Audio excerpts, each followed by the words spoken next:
Hi, this is Joseph Tanya from GoodMonday.com. What happens when a team or an organization goes through a period of crisis?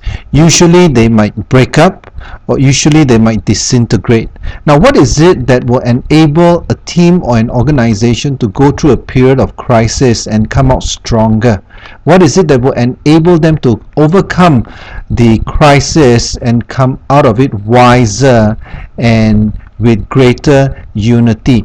What is that one element that will transform crisis into a time of real team building?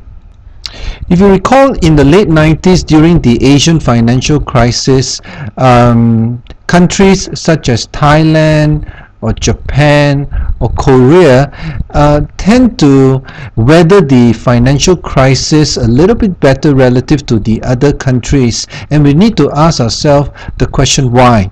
There are many reasons that could contribute to this ability to being able to overcome the crisis as a nation. But I'd like to present here that one of the main elements that help them to be able to weather the crisis is the presence of a homogeneous culture.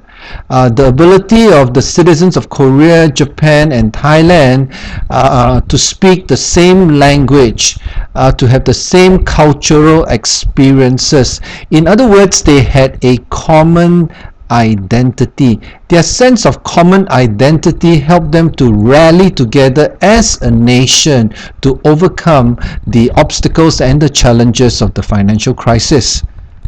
Let's consider this from the corporate angle. If there is a crisis facing the team or the organization, if you were to just show them the KPI, the key performance indicators, or show them the BSC, the balance scorecard. Now, is the KPI or the balance scorecard able to rally the team spirit? Is the KPI, the balance scorecard, or even the goals that you have as an organization, the numbers that need to be achieved, is this sufficiently motivating enough to rally the spirit of your people to overcome the crisis? Although this might help, I submit to you that you need something more, something a little bit more fundamental to rally your team together to overcome a period of crisis. You will find that teams that are able to weather the storm, they tend to be able to speak the same language. They tend to have a common understanding. They tend to have a strong culture. In other words, in order to overcome a crisis, we need to ask ourselves, as the leader and manager of the team, how much have I done to inculcate a sense of common identity? Just as in the case of Japan, Korea, and Thailand, the ability of their citizens to rally behind their government is because all of them grew up in the same culture, sharing the same experience, sharing the same language, having a common identity. If you have been leading your team just based on numbers alone and you have not worked on developing a common team identity, beware. Periods of crisis will reveal the cracks, and numbers alone is not able to fill up the gap. Now, what can you do in order to help your team establish this common sense of identity? What are the steps that you can take to build this sense of unifying factor that will help your team or organization to weather times of crisis as it will eventually come? Well, there are three things that you can do to help your team establish that sense of identity. First of all, you have to develop a cause for the team to head towards, the why of why we exist, the impact that we want to make in the marketplace. For example, it's not just about selling educational products, it's about providing equal opportunity for all.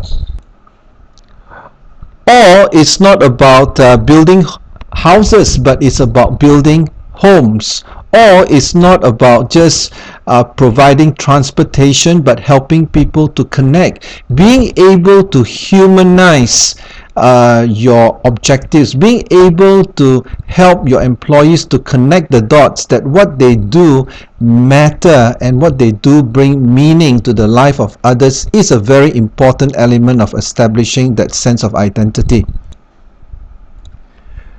The second element is this. Great teams not only have a common cause to work towards, they have great conversations, meaning they are able to simply get along.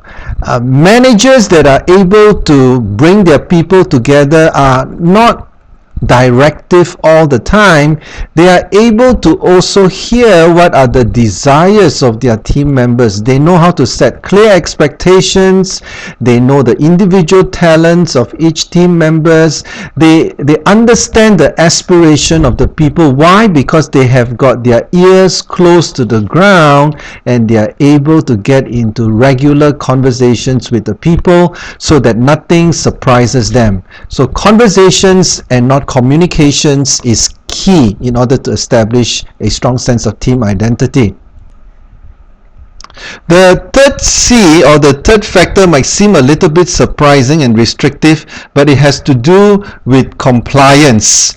A team can only hold together if we all agree together what is the boundaries that we will subscribe to, what are the ground rules that we will all adhere to, because every now and then there will be that individual preferences, there might be that individual stubbornness or that opinionated feel. Now when that happens, we need to refer back to a set of compliance and agreed boundaries that we have all subscribed to at the onset of the team formation process. That's why when you as a leader or a manager lead a team, don't jump straight into the results, or don't just jump straight into communicating the numbers. Spend time to talk about what are our agreed rituals, what are our agreed standards in terms of what we will do, what we will not do, and also what are the consequences that we will apply when this list of agreed boundaries are not followed.